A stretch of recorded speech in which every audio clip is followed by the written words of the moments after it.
Hi everyone, Stepan here. In today's video I'm going to continue the series on the Jobava London with what is one of the most common setups for black. A setup I haven't been talking about much in the introductory video because I believe it's sort of a separate opening and I'm going to explain why. We are talking about the setup with d5, g6 and knight f6, sort of a grunfeld setup for black, in which black aims to break the center with c5 and his g7 bishop, and aims to break out, basically crushing white center and gaining the initiative later on in the game. Now, let's just get into the opening. After d4, black can start with either d5 or knight f6, doesn't really matter. If he plays knight f6 though, you play knight to c3. And now if black plays g6 first, which is possible, you don't have to play bishop f4 allowing d5. Against the early g6, I would recommend playing e4 and going into the modern, or Pirts if they play d6. Now this is a perfectly viable setup. This is better than the Jobava London, but if you're not comfortable playing the Pirts or playing against the Pirts or against the modern, then by all means do play bishop f4. You are going to transpose. So after knight c3, most people are going to be playing the move d5. The idea behind d5 is you have to prevent e4. If they don't prevent e4, then, as I said, e4 is a good option. And now you continue bishop f4 and they play g6. And this is the opening I would like to talk about.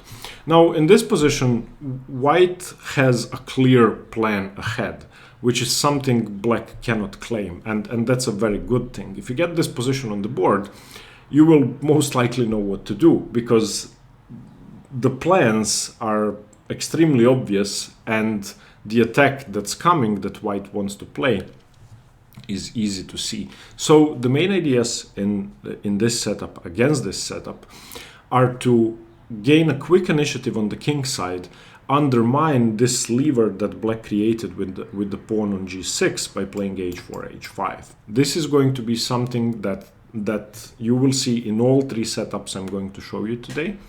And if black allows this without blocking your plan, then it's going to be easy to open up the position. Now note that in most cases, black's next few moves are going to be bishop g7 and castles kingside. Castling queenside in this position runs into the other part of the Jobava London system, which we looked at in the introductory video, and that's the fact that the c7 pawn and the c7 square are extremely weak. Therefore, castling queenside for black is never really an option.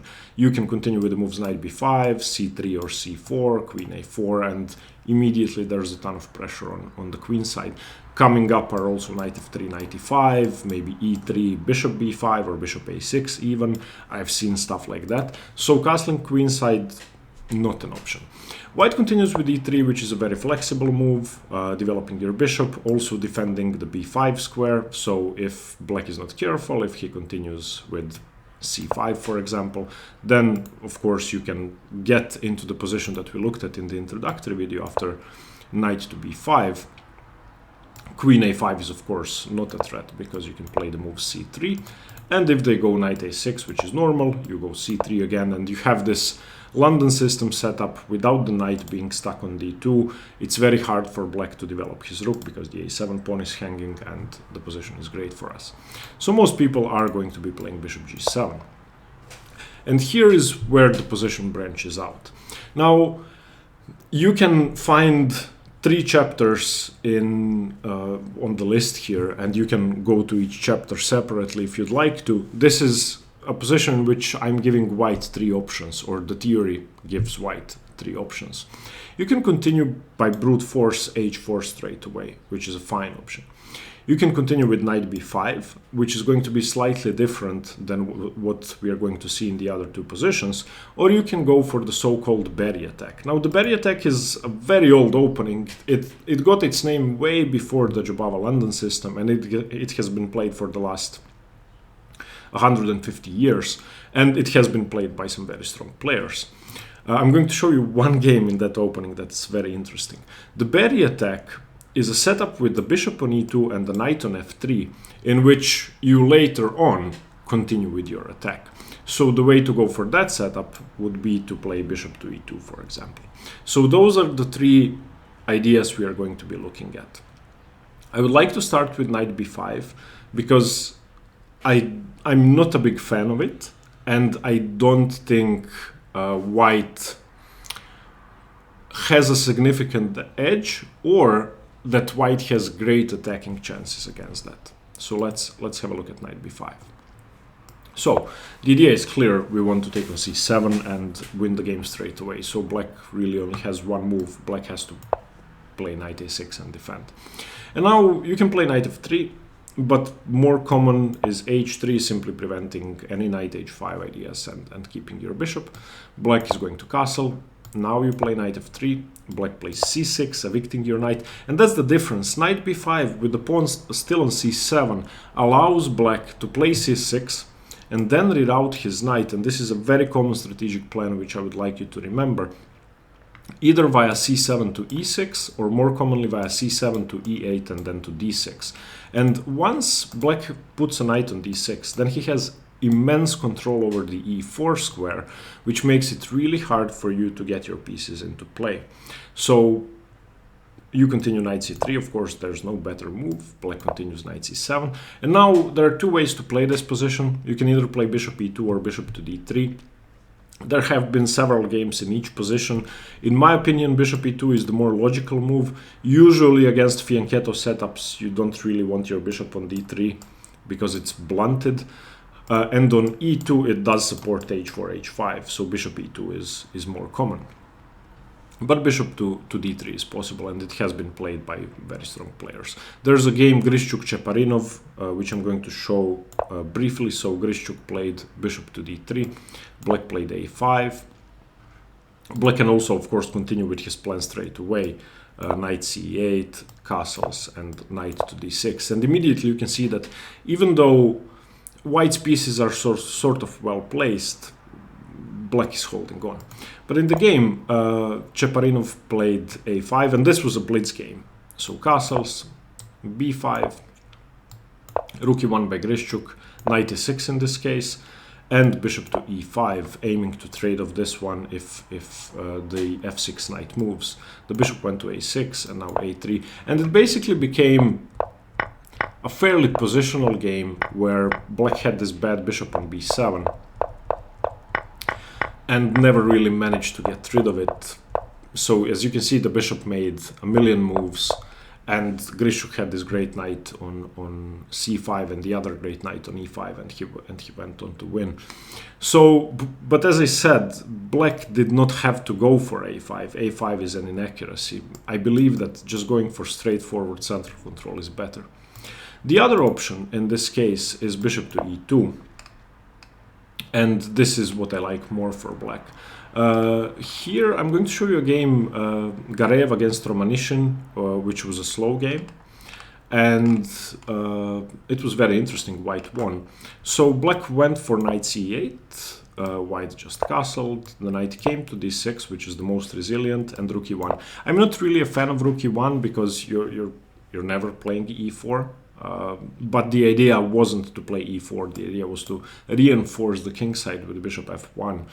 a5 again, and now the knight jumps into e5, the knight went to d7 to challenge the e5 square, bishop f1, a4 gaining space on the queen side, and b3. This is a very nice move, just undermining black's expansion. Knight b6, looking at the c4 square, queen to d2, f6, and black has sort of committed too much with his pawns. If you look at white's pawn structure, it's fairly healthy. So often in these systems, black is going to have to commit way more than white. And this is how the game went. Again, there's a great knight on c5. Again, there are trades on the a file. And as you can see, this knight on c5 is completely cemented, while in order to black to open up his bad c8 bishop, because there's a pawn on f5, he's going to have to commit some more. So knight d5 and b6. And finally the bishop develops, and as I said, white went on to win this game. It's clear enough that white is just much better despite black having the bishop pair, because basically both bishops are bad. So if you want a more positional approach to this position, the knight b5 is fine. However, you're not going to have those nice attacking games which we are used to seeing against this. Okay, so that's knight b5. I mean, it's a fine choice. Knight b5 is a fine choice. However, the two setups I'm about to show you I like better, and I believe you are going to find them more fun, which is, in my opinion, one of the most important things about any opening you play. Okay, so let's look at h4. This is the main alternative to knight b5, and this is in fact the main move. So you don't develop your bishop yet, you don't develop your knight yet, you play h4. Now, if black does nothing, which can happen, let's say black plays c6, then you can continue with bishop e2, which is normal, or you can continue with h5. Now, h5 doesn't really work here because bishop g4, so you're kind of allowing black to get some pressure. However, once you play f3, the bishop cannot really take on h5, so you again have a nice position and you can open up things, but you're sort of committing too much. So against c6 or any other nothing move, bishop e2 is a good way to start. You're simply reinforcing h5, and if black does nothing here, for example knight bd7, then this is already very, very dangerous, because you haven't taken away the f3 square from your knight, which is something you never want to do. The knight belongs on e5, and you're opening up the position slowly. You can continue queen d2, castles queenside, and just checkmate. So against this bishop e2 idea, black is usually going to block with h5 eventually, which is the move they usually play straight after h4. Okay, they don't have to play h5 though. Black has ideas of playing queen b6 and putting pressure on your b2 pawn, which is the weakness in all setups where white brings this bishop out too early. But I'm going to show you a pattern which I would like you to remember, which is always a good antidote against queen b6, and that's knight a4. Knight a4 just makes queen b6 look like a stupid move. Here's why. Queen a5 check is the logical continuation. c3, defending your knight by the queen and blocking the check. And now what you want to do is expand with b4 and put your knight on c5, if possible. If it's chased away with b6, then it gets here, and you have double control over e5, similar to what happened with knight a6, knight c7, knight e8, knight d6. There's a lot of arrows, but the plan is similar. So for example, knight bd7, b4, the queen drops back to d8, and now again very nice control on the queen side, very nice control over the e5 square, h5 on the cards, and things looking nice. So against h4, black has to do something. As I said, most commonly they are going to play h5 straight away, but black also has the option of playing c5 very early on, and as we know, against c5, which is a mistake in this position, if you've seen the introductory video, you will know you play knight b5, forcing knight a6, and then playing c3. Again, you have this great knight on b5 instead of on d2. And after something like castles, bishop e2, bishop to d7, you reinforce the knight with a4. If black tries something weird like c4, attacking your knight again, then you just continue h5. I mean, this is way more important than the fact that you might lose a pawn on the queen side, or that you might get doubled pawns on the b file. So that's not scary. Okay, other alternatives are castles. Castles, I believe, is just like showing a red flag to a bull. You just continue h5, and of course, this pattern you already know. If knight takes h5, then rook takes h5, and this is a dream position. The engines, let me turn on the engine. It's plus 1.6, but in reality it's way more, because, for example, c6 and bishop d3, threatening mate, f5, knight f3, coming into g4, and it's going to be over very soon. So against h4, castling is just not a good idea. So that leaves us two options, h4 and h5 and h6. If they play h6, that's fine, but h5 is better. If they go h6, you simply continue knight f3, they castle, and now you can either try knight b5, You can play knight e5, you can play queen d2, preparing to castle, you can play bishop e2, reinforcing your play on the queen side. I think knight e5 is a simple continuation and simply going for g4 and trying to blast open the position. Sometimes you are going to be sacrificing pieces, that should be said, but h6 really isn't a big threat. So, against h4, if you're looking at this to get some ideas about how to play it with the black pieces, just play h5. Now, white's attack is prevented. Of course, if he can get in g4 and open the position, that would be great. So let's try to prepare that. Knight f3, black is going to castle, bishop to e2, and this is all building up for knight e5, g4. If you can get in knight e5, g4, then great. Okay, black plays c5, and now we are at the crossroads. This is a position in which knight b5 doesn't work, and this may be complicated to understand, but I'm going to try and show you why. So black's king is already castled, so knight c7 doesn't come with a check, which gives white plenty of time, black, excuse me, to do whatever he wants. In this position, if you play knight b5, black has an extremely good position, which is very close to winning, and you just have to know this. You have to know this. The black king is already castled. All the pieces are developed on the king side. There are no threats on c7. So what black can do is take on d4 and try to blast open the position, reinforcing e5, because once you take on d4 and white plays knight c7, then e5 is actually a threat. So if black plays knight a6, this is close to winning for white. Of course, we play c3 and the position is great.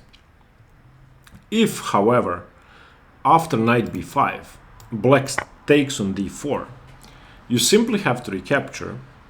You have no better moves.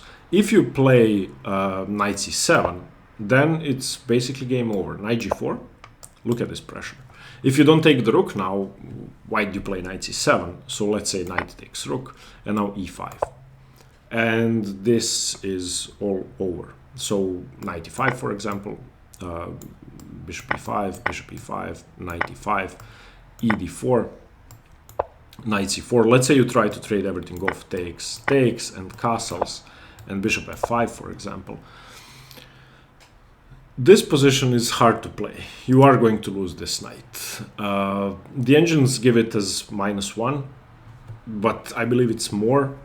Firstly, there's no attack on the black king. Secondly, you may just lose a piece, and that's not good. You will be down 2 pieces for a rook.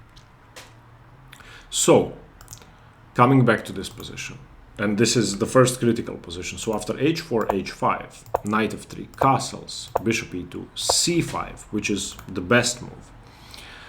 Don't play knight b5. Don't play knight b5, because if black knows what he is doing, he's going to take on d4 and get into this position. What you do here is you play dc5. Just make sure that you are forcing black to waste some time to recapture this pawn. Black is going to play either queen a5 or knight d7. Queen a5 is better. Now you castle, your king is not in the center anymore. And now queen takes c5, knight b5, a6. He can afford this, because if knight c7 here, then rook a7. And there's a tricky line here where it seems that white's knight is trapped, but you play knight b5, takes, and bishop takes a7, and rook a4. So even though h4 seems to be the most aggressive move, it's really not the most aggressive move. Because if black prevents it with h5 and then prevents a very quick c5, then you don't have knight b5 ideas early on, and you don't have an attack, because you simply don't have time for that.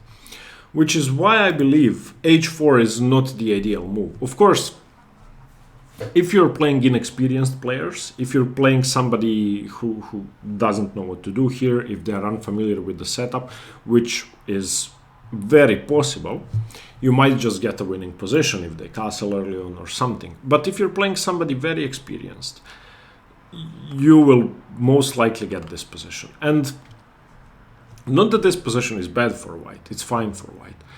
However, it's not the type of setup we are trying to play. And there's pressure here. The knight has e4 and g4, maybe e5, e4 is coming, maybe d4 is coming, maybe this bishop comes to f5 and becomes very annoying. So there's a lot of pressure. I would say this position is equal. The engine says minus 0.4, so the engine likes black a bit, but it's nothing major.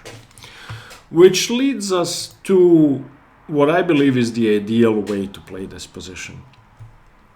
Now, even though you're used to very early h4 attacks, you can delay it a bit. So here's what I think. You should do. Okay, so the berry attack is an opening in which white plays knight f3 on move 2. Now you don't have to play knight f3 on move 2. You will likely transpose, but fine, let's just look at this position where white has already played knight f3. Imagine that on move 5 in this position, here white plays knight f3, and this is just the same. So black castles and you continue bishop to e2. It's the same position. So I recommend the setup with bishop e2, knight f3, and then going for an attack. Okay, so black castles, you play bishop to e2. Now black has several options. Black can do several different things. Most commonly they are going to play c5. That's the best move. But against anything black does, you continue knight e5. And you can see the advantage of having developed your knight to f3 early on move 5 or on move 6. You are able to jump into e5 before black plays knight c6, which is always good. And you are able to start an attack with g4 having been reinforced already. Okay, so c5 is the most common move. They can also play c6, b6, bishop g4, knight bd7, even a6. Let's look at bishop g4 first, and I'm going to show you one game in this variation. Bishop g4 is a theoretical move, but it's not really a good move, and here's why. White plays knight e5 as intended. Black basically has to trade, and after queen takes, you're ready to castle queenside. So for example, c6, h4, they can block, or they don't have to. Let's say they don't block, you castle queenside. And after knight takes e5, taking with the bishop is correct according to the engine. Taking with the pawn is more fun. But let's say you take with the bishop. Now, if there's a dream position out of the Jobava London, this is the dream position. So g4 coming, h5 coming, this bishop is about to be traded off if the knight moves, and a perfectly fine position. Other setups with early c6 just do the same thing. There's a setup with c6 where they go knight fd7 trying to trade, and after h4, knight e5, bishop e5, they go f6. But again, this is extremely committal. Moving your f pawn is extremely committal. White again has a very simple plan of playing h5, or of playing queen d2 or queen d3 and castles queenside. With c6, b5 has been supported, so black is going to have some counterplay, but it's always harder to defend when the pawn has already advanced on h4. So other setups other than c5 aren't really ideal for black. The best move is c5, and here's why I like this berry attack. You always do the same thing. You can either continue knight e5, which is the main move, or you can continue with castles and take on c5. So basically here you have to make a choice. You can either allow black to take on d4, or you can take on c5. So yeah, I believe that knight e5 is the correct way to play. The other good variation is to simply castle, in my opinion. I don't think taking on c5 is necessary here. I'm going to show you why. So knight e5, normal. Black plays knight c6 almost always if white plays knight e5, if the pawn has already been moved, and you castle, normal. Black takes on d4, which is fine, takes, and plays queen b6, Okay, now against this queen b6, since the center has been slightly weakened, of course you don't have knight a4 because queen takes on d4. So you have to be resourceful and you take on c6. This is a position I'm going to look at in detail in a minute. Before we do that, I would like to go over why I think dc5 is not as good. So you take on c5 on move 7, and black either continues queen a5 or knight bd7. You can take on d5 here. Knight takes d5, queen takes d5, bishop takes b2. And now if you want an attack, you basically have to sacrifice material. If you play something like rook b1, well, that's too slow. Queen a5 check, and or simply bishop c3 check, and your king has to move away. So you have to castle. Black grabs an exchange, and white is claiming that bishop h6 and checkmating threats are hard. So queen a5, white is claiming, sorry, bishop h6. Queen takes c5, you don't want to trade queens obviously, so queen b3, b6 developing the bishop, rook d1. All of your pieces are well placed. You're an exchange down, but you should have enough compensation. In my opinion, white shouldn't really go for this. If you want an alternative route after knight b to d7, most people don't take the pawn on d5, most people castle. And after castles, knight takes c5, bishop to e5, trying to reinforce the d4 and the e5 squares. Again, b6, a4 gaining space on the queen side. It's not really an ideal attacking position. Black has this great bishop, black has a great knight. All of the pieces have simply come to life. I would say that black's pieces are better than white's, simply because this bishop is such a monster in comparison to this one. So after c5, I think knight e5 and castles are the best moves to go for. They are going to transpose. So on move 7, castle or play knight e5, doesn't matter, it's going to transpose. The reason why black played c5 is to trade on d4. c4 doesn't really lead anywhere, so cd, ed, knight c6, and again knight e5, and we have transposed to the same position. And black's best is queen b6, basically saving this knight. Now saving himself from doubled pawns. If you take on c6, the correct way to play is queen c6, which allows bishop b5. If they go bc6, then this is a pattern we already know. But this is an improved version of that pattern. So in normal Carlsbad structures, where black has 2 pawns on the queen side and is trying to undermine, or where white would be trying to undermine the c6 pawn, a lot of work has to be done. In this position, the goal of the minority attack has already been achieved. The c6 pawn became a backwards pawn, and it has to be fixed, and it can be done with tempo. So knight a4, queen a5, c3. Knight d7 fighting for c5, b4. The queen goes back to d8, and you now just continue your attack. This is a wonderful position. You're going to get your knight into c5. You're going to play bishop h6. You can even consider going h4, h5 anyway, despite having castled kingside. You have ideas like rook d1 or rook e1 to e3 and to h3 or to g3, and this is just perfect.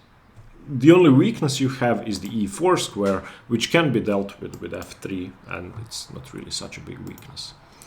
If after knight c6 they take with the queen, then you get several tempi, which is also fine. Bishop b5, the queen goes to b6, you play a4, they play a6, you play a5, the queen has to drop back again, and you now just continue developing bishop to e2, bishop to f5, rook e1.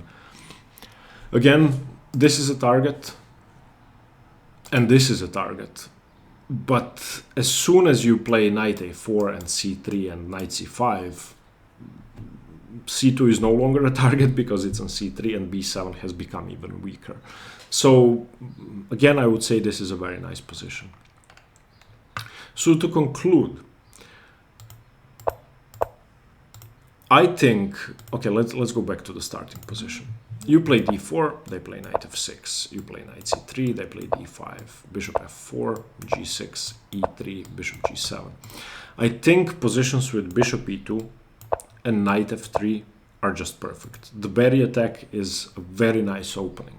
I don't know whether it should be called the berry attack or the Jobava London, doesn't really matter. But basically, if black doesn't play c5, you have a great position. If they do play c5, then castles and knight e5, so castles, cd4, ed4, knight c6, knight e5, queen b6, take on c6. This is just great. If they don't play queen b6, if they, for example, try knight to d7, which has also been played, then you can just take on d5 and knight d takes e5, d takes e5, bishop e6, and again, very nice position. I don't think there are any issues here. The extra pawn is going to be lost, of course, but still fine. So g6 setups shouldn't concern you. If you want, you can play h4 like a madman. If you want, you can play the positional knight b5. But what I would recommend is simply bishop e2, knight f3, castles, knight e5, and then go for an attack 2 moves later. You're not losing out on anything. In fact, black may be confused that you didn't play h4. Okay, 3 more videos in the series. We are going to continue tomorrow. Hope you like this. Let me know what you think and stay tuned for more chess. Bye-bye.